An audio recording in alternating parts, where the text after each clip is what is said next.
Govinda, Hare Krishna, Krishna Krishna, Hare Hare, Hare Ram, Ram Ram, Hare Hare.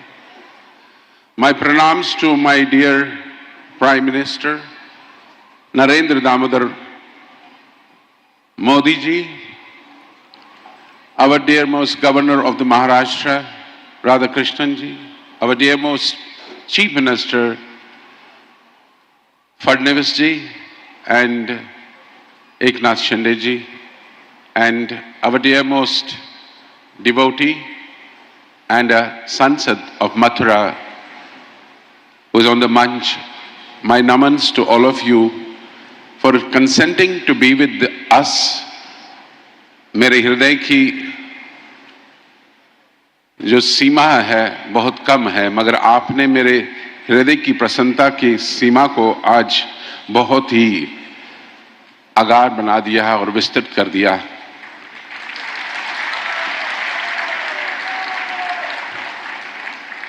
मैं जानता हूं कि आप इस प्रांगण में आए हैं, मगर इस आने का उद्देश्य आपका संबंध अंतर्राष्ट्रीय कृष्ण भावना के साथ, श्रील प्रभुपाद जी के साथ और हमारे गुरुदेव गोपाल कृष्ण गोस्वामी के साथ एक अटूट संबंध था। 3 decades in Gujarat and 3 decades in governing this center. You are our dearmost Prime Minister. I always say that you are king of the kings, but along with that king is Raja Rishi. You are a Rishi also. Thousands of years back, this Bharat Bhumi was governed by Parikshit Maharaj, and after that there was a great lapse. And after so many years, we have a right Prime Minister on the state. That's called Hastinapur. And it's Krishna's mercy, it's a blessing of Krishna that you have been there, and under your leadership, we have achieved many heights in the world, and all the leaders bow down at your feet. Your compassion, your love for your Bharatvarsha is unparalleled because you are our Prime Minister. We have seen other Prime Ministers, they love dogs. But my Prime Minister is cow premi. He loves cows. That's how he nurtures the cows in his Prime Minister house also. And wherever ISKCON centers have been established by His Divine Grace, A.C. Bhaktivedanta Swami Srila Prabhupada, they throng to receive you and they do the kirtan. And the latest was when you showed your presence in Khargar and you gave us anumati to lead the kirtan, and when we saw you leading the kirtan with the devotees, we fell at your feet instantly. Because when a leader of your stature catches the cymbals and recites the holy name, that gives us so much of energy. And why not? Because you said to the world that you have nothing to offer except Bhagavad Gita. That shows your austerity, that shows your commitment for Sanatana Dharma.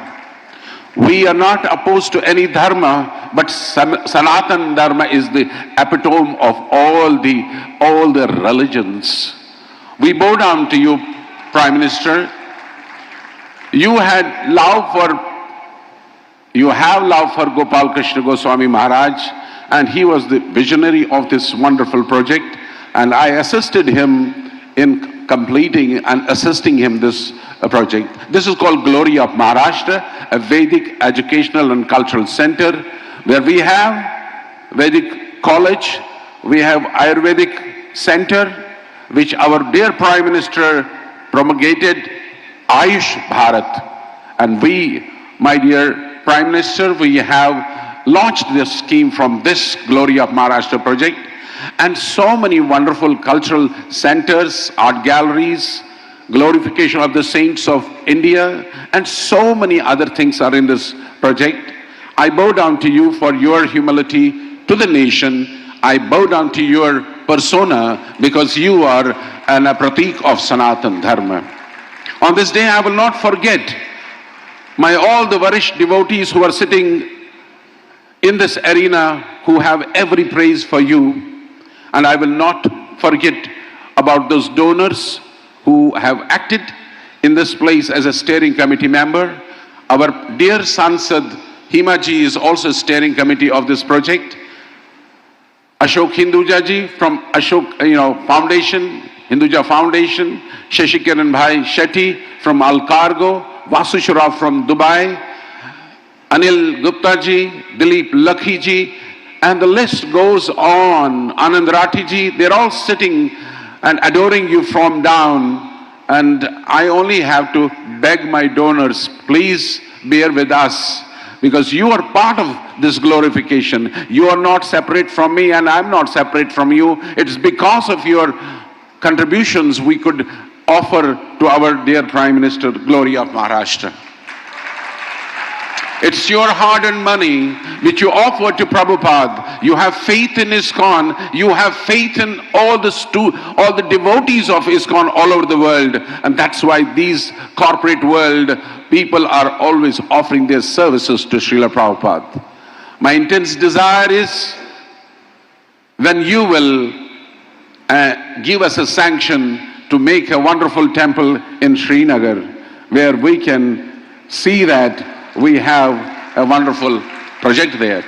In Jammu, in Srinagar, we'd like to do that, because Sanatan Dharma doesn't hate anybody. Sanatan Dharma embraces everybody. अगर कोई हमको पत्थर भी मारता है तो हम उसको पुष्प समझ के अपने जीवन में धारण करते हैं, और अगर कोई कुछ भी करता है फिर भी मगर हम प्रसन्नचित मुद्रा में सबको गले लगाते हैं।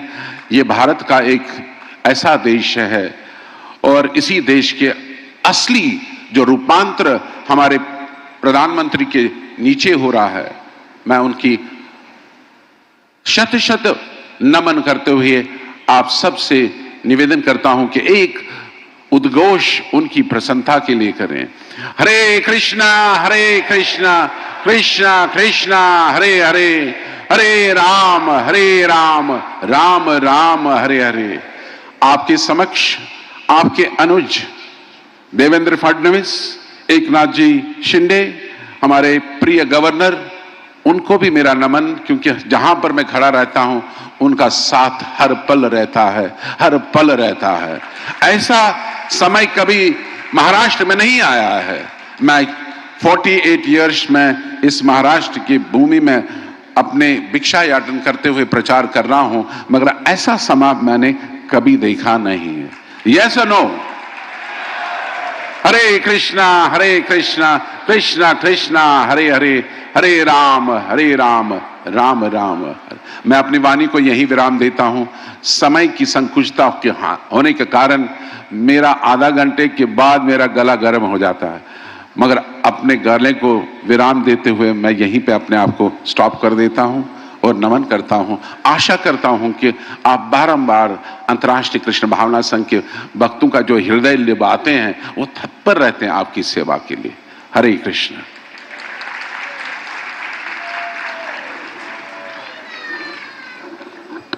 हरे कृष्णा। बहुत बहुत धन्यवाद पूज्य सूरदास प्रभु जी का। चैतन्य चरितामृत में चैतन्य महाप्रभु ने बताया है कि कृष्ण नाम का कीर्तन दिव्य जीवन के आनंदमय सागर को विस्तृत करता है और सभी को शीतलता प्रदान करता है और मनुष्य को प्रगति पथ पर पूर्ण अमृत का स्वाद लेने में समर्थ बनाता है। भारतवर्ष को प्रगति पथ पर अग्रसर करने वाले, सनातन धर्म की रक्षा करने वाले हमारे यशस्वी आदरणीय प्रधानमंत्री मैं श्री नरेंद्र भाई मोदी जी से अनुरोध करूंगा कि वे आके हमें 2 शब्द से आशीर्वाद प्रदान करें।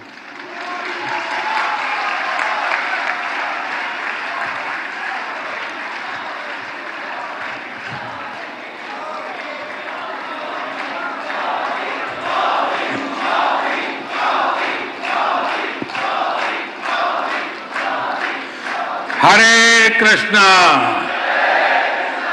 हरे कृष्णा। महाराष्ट्र के गवर्नर सीपी राधाकृष्णन जी, यहां के लोकप्रिय मुख्यमंत्री श्री देवाभाऊ, उप मुख्यमंत्री एकनाथ शिंदे जी, श्रद्धेय गुरुप्रसाद स्वामी जी, हेमा मालिनी जी, सभी सम्मानित अतिथि, भक्तगण, भाई और बहनों, आज ज्ञान और भक्ति की इस महान धरती पर इस्कॉन के प्रयासों से श्री श्री राधा मदन मोहन जी मंदिर का उद्घाटन हो रहा है। मेरा सौभाग्य है कि मुझे ऐसे अलौकिक अनुष्ठान में अपनी भूमिका निभाने का पुण्य प्राप्त हुआ है। ये इस्कॉन के संतों का अपार स्नेह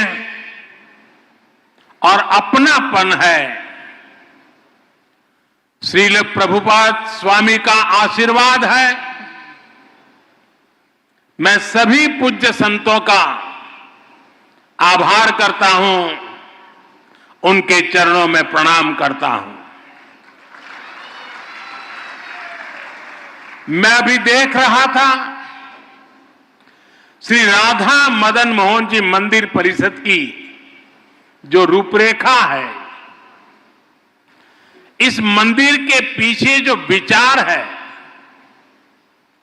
इसका जो स्वरूप है, उसमें अध्यात्म और ज्ञान की संपूर्ण परंपरा के दर्शन होते हैं।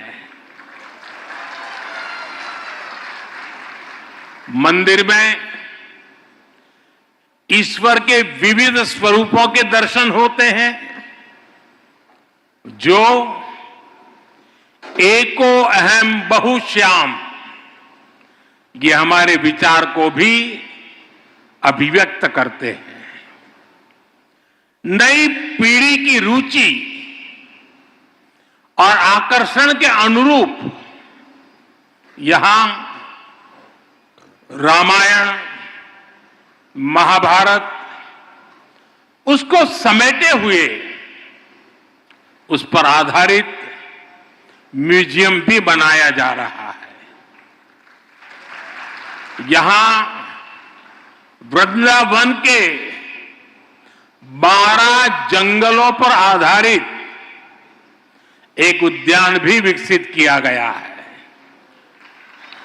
मुझे विश्वास है ये मंदिर परिसर आस्था के साथ साथ भारत की चेतना को भी समृद्ध करने का एक पुण्य केंद्र बनेगा। मैं इस पुनीत कार्य के लिए इस्कॉन के सभी संतों और सदस्यों को और महाराष्ट्र के लोगों को बहुत बहुत बधाई देता हूं। साथियों, आज इस मौके पर मुझे परम श्रद्धेय गोपाल कृष्ण गोस्वामी महाराज का भावुक स्मरण भी हो रहा है। इस प्रोजेक्ट में उनका विजन जुड़ा हुआ है, भगवान श्री कृष्ण के प्रति उनकी अगाध भक्ति का आशीर्वाद जुड़ा हुआ है।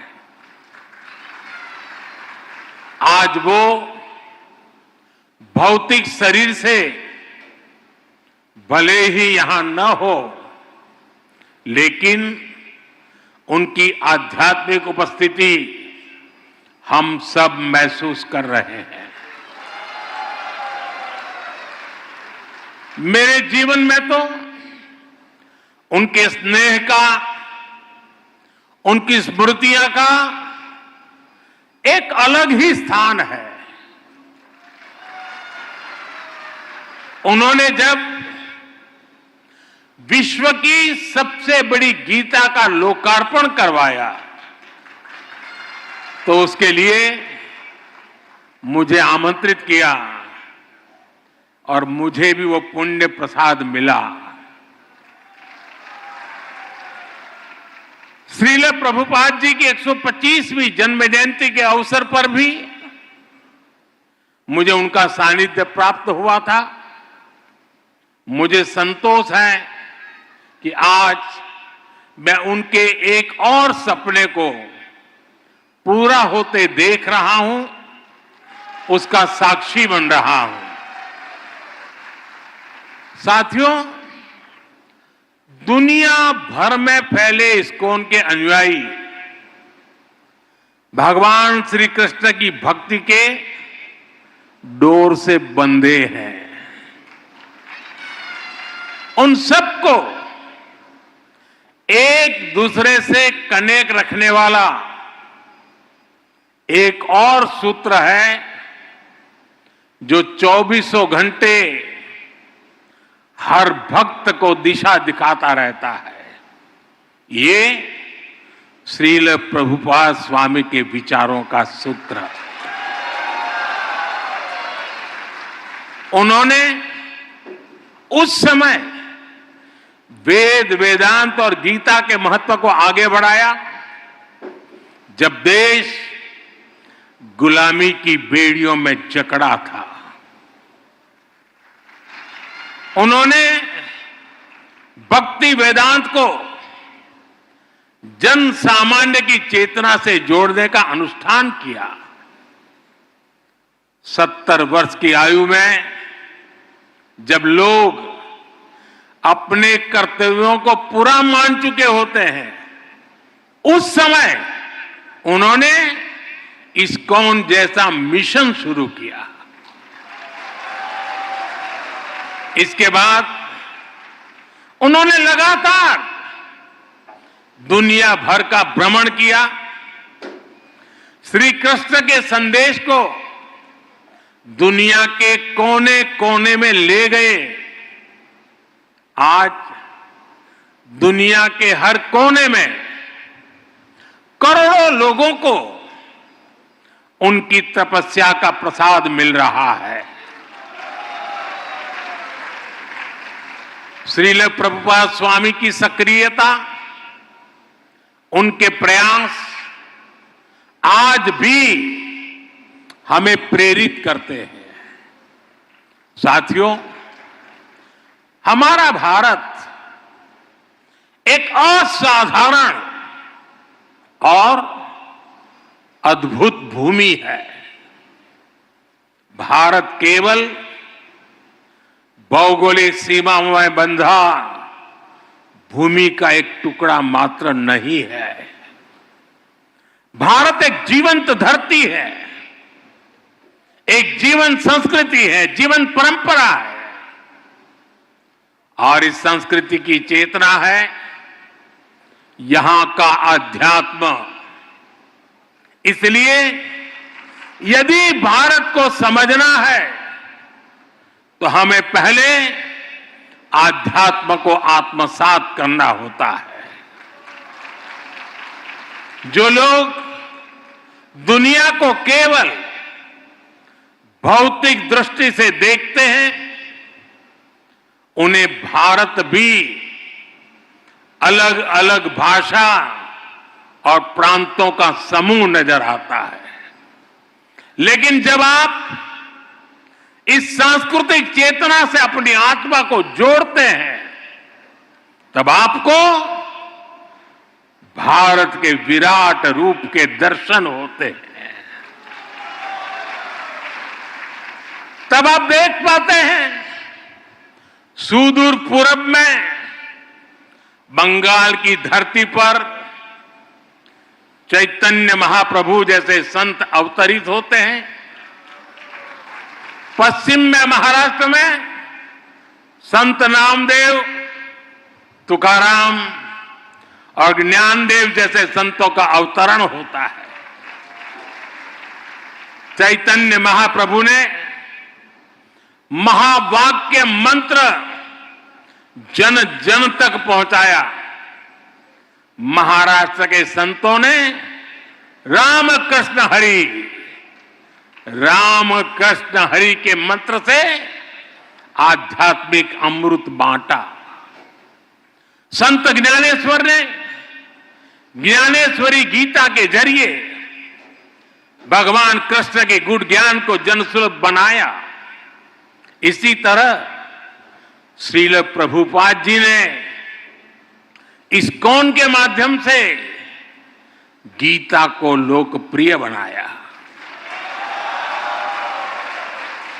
गीता की टीकाएं प्रकाशित कर उसकी भावना से लोगों को जोड़ा।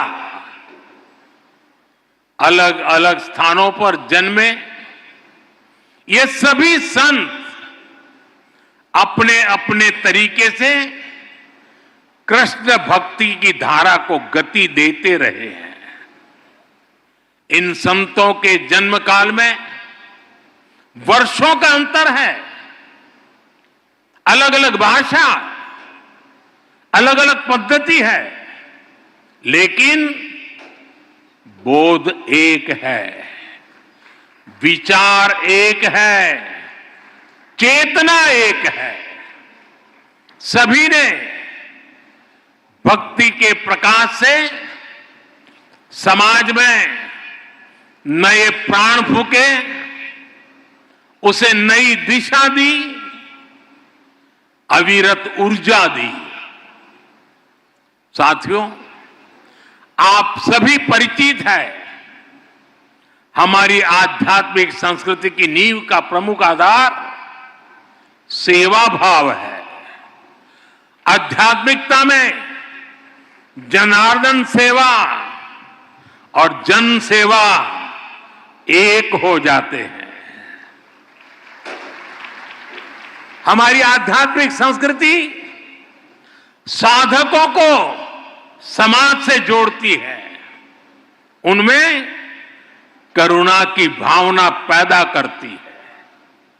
ये भक्ति भाव उन्हें सेवा भाव की ओर ले जाता है। दातव्यमिति यद्दानम दीयते अनुपकारिणे देशे काले च पात्रे च तद्दानम सात्विकम स्मृतम। श्री कृष्ण ने हमें इस श्लोक में सच्ची सेवा का मतलब बताया है। उन्होंने बृहद सुंदर तरीके से समझाया है कि सच्ची सेवा वही है जिसमें आपका कोई स्वार्थ ना हो। हमारे सभी धार्मिक ग्रंथों और शास्त्रों के मूल में भी सेवा भावना है। इस्कॉन जैसी इतनी विराट संस्था भी इसी सेवा भावना से काम करती है। शिक्षा, स्वास्थ्य और पर्यावरण से जुड़े कितने ही काम आपके प्रयास से होते हैं। कुंभ में इस्कॉन सेवा के कई बड़े कार्य कर रहा है।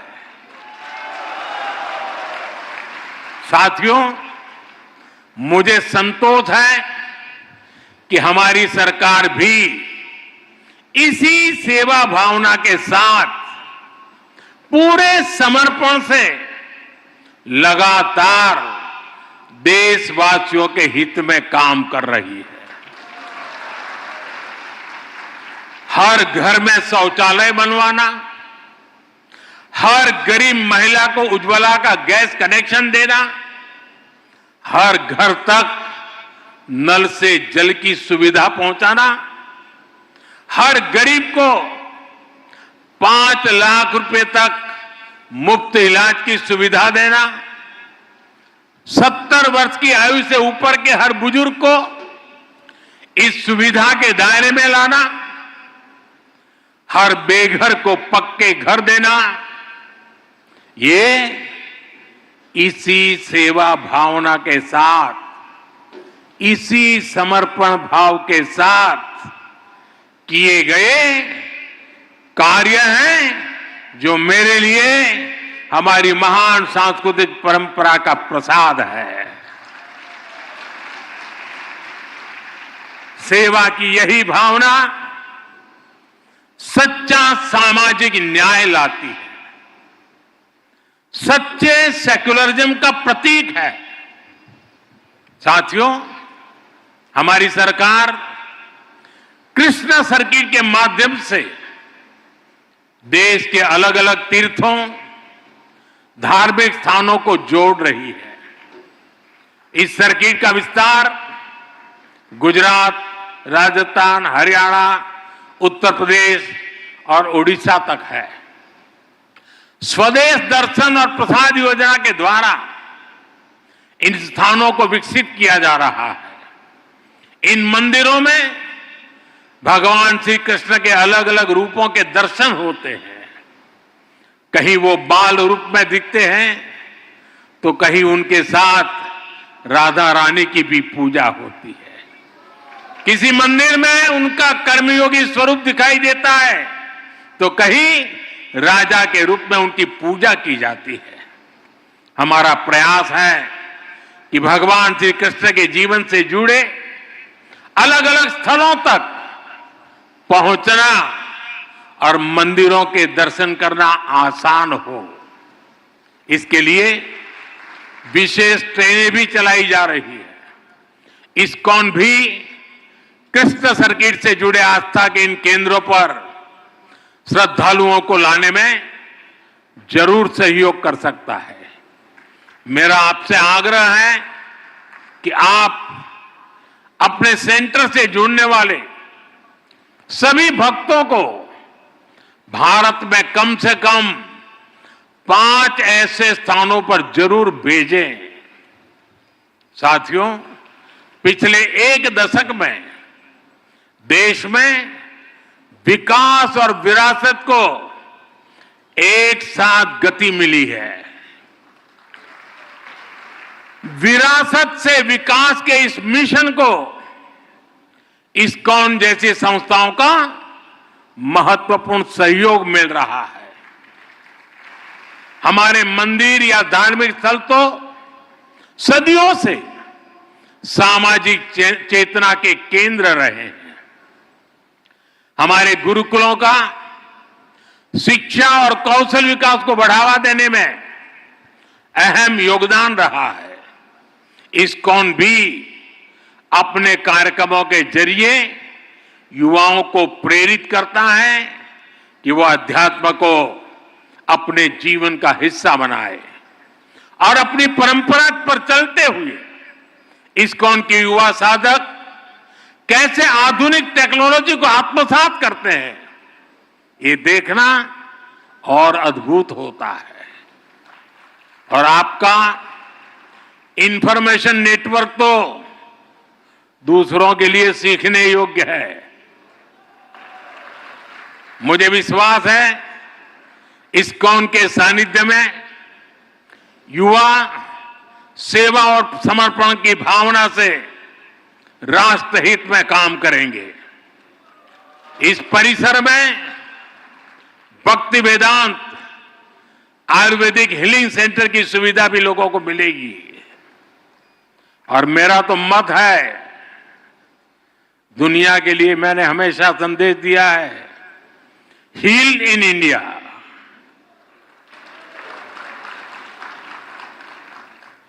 शुश्रूषा के लिए और सर्वांगीण रूप से स्वस्थ होने के लिए, वेलबींग के लिए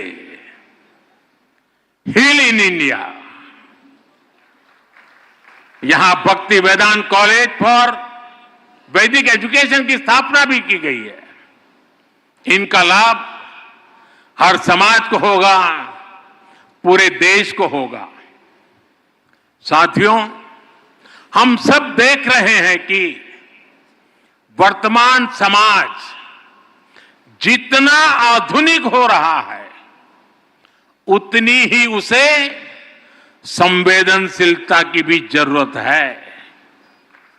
हमें संवेदनशील इंसानों का समाज तैयार करना है, एक ऐसा समाज जो मानवीय गुणों के साथ आगे बढ़े, एक ऐसा समाज जहां अपनेपन की भावना का विस्तार हो। इस्कॉन जैसी संस्था अपने भक्ति वेदांत के माध्यम से दुनिया की संवेदनशीलता को नया प्राण दे सकती है।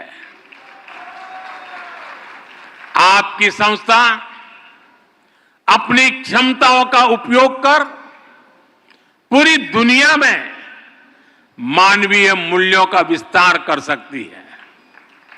मुझे विश्वास है कि प्रभुपाद स्वामी के आदर्शों को जीवंत बनाए रखने के लिए इस्कॉन के महानुभाव इसी तरह हमेशा तत्पर रहेंगे। मैं एक बार फिर राधा मदन मोहन मंदिर जी के लिए पूरे इस्कॉन परिवार को, सभी देशवासियों को बहुत बहुत बधाई देता हूं। आप सबका बहुत बहुत धन्यवाद। हरे कृष्णा।